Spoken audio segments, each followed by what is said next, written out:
Vous parliez d'invasion culturelle et également de votre appartenance à cette époque à la Jamia Islamia. Est-ce que vous pouvez nous en dire un peu plus par rapport à ces deux points, cher? Oui, c'est tout à fait lié, bien que ça pourrait paraître contradictoire.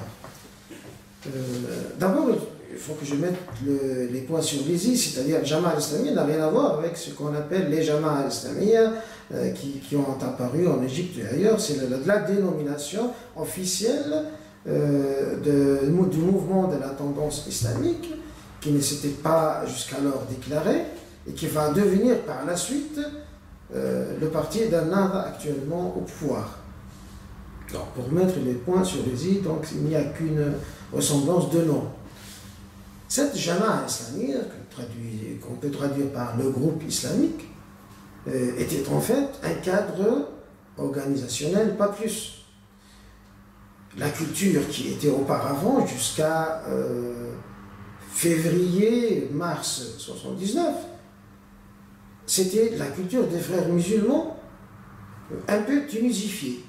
C'est-à-dire, à partir du congrès qu'elle a fait, cette Jama'a-là, le congrès constitutif, qui était fait par la suite, en 1979 en fait, on a décidé sa tunisification, de telle sorte qu'on étudie, par exemple,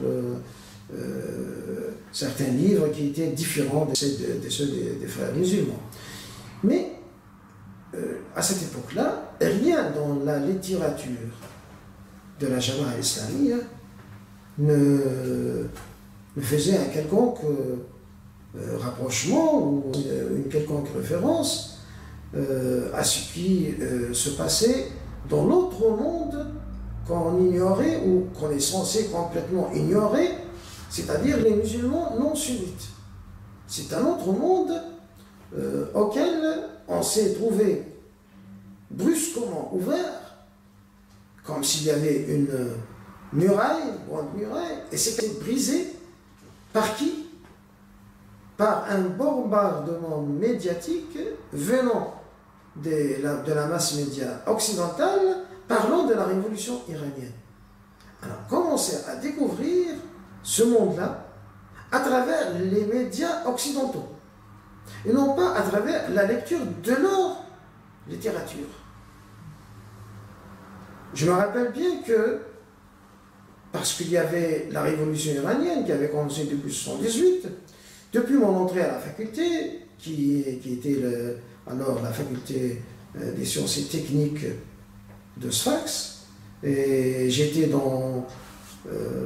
interne au foyer de cette faculté même, et donc depuis mon entrée en automne 1978, je suivais au jour le jour l'évolution des événements en Iran, et j'achetais le journal Le Monde, dans lequel Éric Rouleau écrivait en détail ce qui se passait en Iran.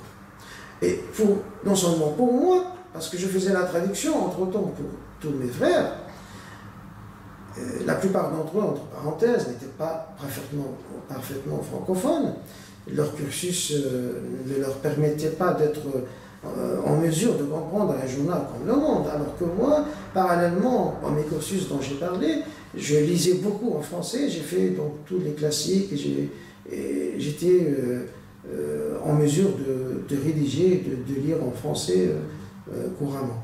Et je me suis trouvé dans la position de leur traduire, de leur résumer tout ce qui se passe au jour le jour, à tel point que ma chambre, d'ailleurs c'était une chambre commune entre moi et mon oncle maternel qui était avec moi aussi, et par la suite j'ai changé de chambre, donc c'était devenu un lieu de rencontre où on parlait que de ça, c'est-à-dire ce qui se passe en Iran.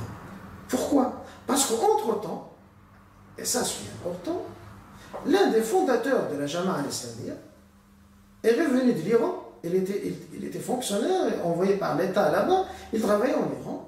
Il a été témoin du début de la révolution, apparemment. Il a été fasciné par la culture iranienne.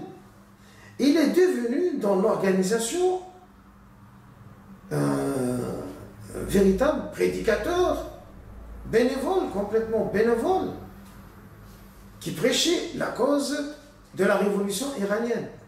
Et autre chose, c'est que le Shah contre lequel le peuple iranien s'était révolté, c'était un personnage antipathique aux yeux de toute la jeunesse musulmane. Ne serait-ce que parce qu'il a été bien accueilli par Bourguiba. Et tout le monde se rappelait bien du grand faste auquel il a eu droit, et tout le monde parlait donc de son mode de vie et de son train de vie impérial, et toute la jeunesse était sacrément agacée par ça, et c'était quelqu'un d'antipathique sans même être quelqu'un de politique. On considérait le Shah, dire déjà Shah et empereur au XXe siècle, c'est pas quelque chose qui pourrait être bien reçu auprès d'une jeunesse pour la plupart militante. Alors, comme c'est toujours le cas dans les conflits, quand un personnage dans un conflit est antipathique pour quelqu'un, alors son ennemi, il est bénéficiaire de préjugés favorables. Alors, son ennemi qui est représenté par Khomeini était devenu du coup, pour toute la jeunesse, sans exception, même les communistes, un personnage sympathique. Et personne ne voyait dans son regard terriblement froid, personne ne voyait en lui un personnage antipathique. La première fois où j'ai rencontré quelqu'un qui me parlait de l'antipathie de Khomeini, c'est quelqu'un, un rescapé d'une tuerie organisée par ce qu'on appelait à cette époque-là les Hezbollah. Ça n'a rien à voir avec le Hezbollah du Liban. Le Hezbollah est parti de l'Iran. Ce sont les fervents disciples qui se réclament de Khomeini en Iran et qui circulaient, déambulaient avec des grands bâtons. Hein. Donc, les Persans appelaient ça Chumar Daran, c'est-à-dire ceux qui tiennent les bâtons. C'est comme les tontons macoutes, pour ceux qui connaissent l'histoire de Haïti. Voilà, et il a été tabassé. Et donc c'est celui-là, le premier que j'ai pu rencontrer après quelques années, qui m'a parlé, mais il m'a dit, mais ne vois-tu pas son regard? Il a attiré l'attention sur le regard de Khomeini, qui était pour quelqu'un qui le connaissait avec un préjugé non favorable, qui était révélateur. Mais nous, toute la jeunesse, était plutôt pour lui donner un préjugé favorable. Surtout lorsque un vénérable fondateur du mouvement vient nous le décrire comme un grand libérateur. Et surtout lorsque l'organe officiel du mouvement Al-Jama'a al-Islamique, qui était Al-Ma'rifa, écrit officiellement un article, lorsque la révolution a réussi en février 1979, elle écrit un article, un grand article, intitulé « Les grands trois réformateurs du siècle », dans lequel il parle bien sûr de Hassan al-Banna et aussi d'Abou al-A'la al-Mandoudi, mais aussi il parle de Khomeini comme étant le troisième grand réformateur du siècle. Alors, que pouvez-vous demander d'une jeunesse de 18-19 ans quand leurs aînés font entrer donc cette propagande par la grande porte? Ce qui s'est passé, c'est un écroulement de toute une génération devant un flot incroyable de produits, jusque-là complètement inconnus, de produits culturels. C'est ce qui peut être nommé une véritable invasion culturelle. Alors, y a-t-il des moyens de défense? À l'intérieur de la Jama'a islamique, il y avait des moyens de défense contre cette invasion culturelle? C'est ça la question. Et à cette question, j'ai dû apporter une réponse. Et c'était là mon premier défi.